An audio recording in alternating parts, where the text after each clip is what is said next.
Kepada yang terhormat Menteri Pertahanan Republik Indonesia, Pak Prabowo, Kepala Badan Intelijen Negara, Pak Budi Gunawan, para wakil rakyat di DPR dan DPRD, serta seluruh rakyat Indonesia dan rakyat dunia, pemirsa video ini.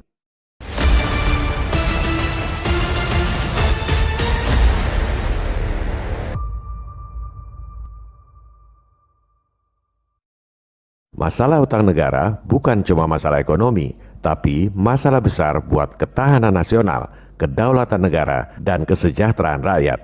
Sebab ancaman untuk memecah belah NKRI itu bukan cuma teroris yang dananya belum seberapa.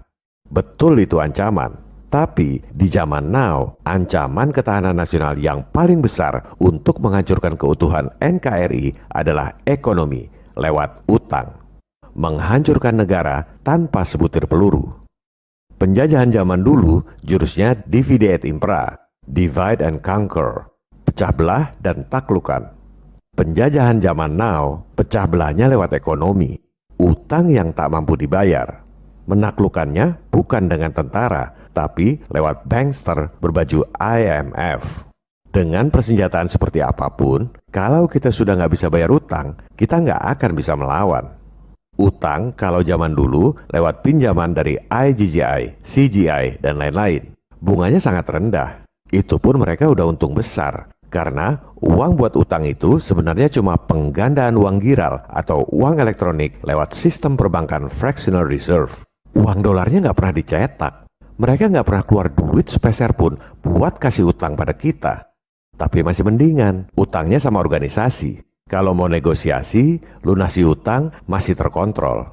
Di era reformasi ini, utangnya pada para investor di pasar modal, bunganya jauh lebih tinggi dan sudah nggak bisa dikontrol lagi. Nggak ada negosiasi, nggak ada pemotongan utang. Satu-satunya cara cuma buyback di harga premium.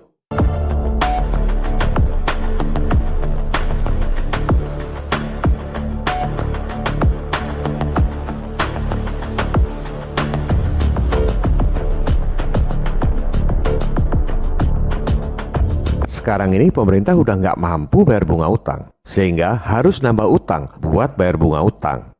Saat ini elit keuangan dunia masih kasih tambahan utang.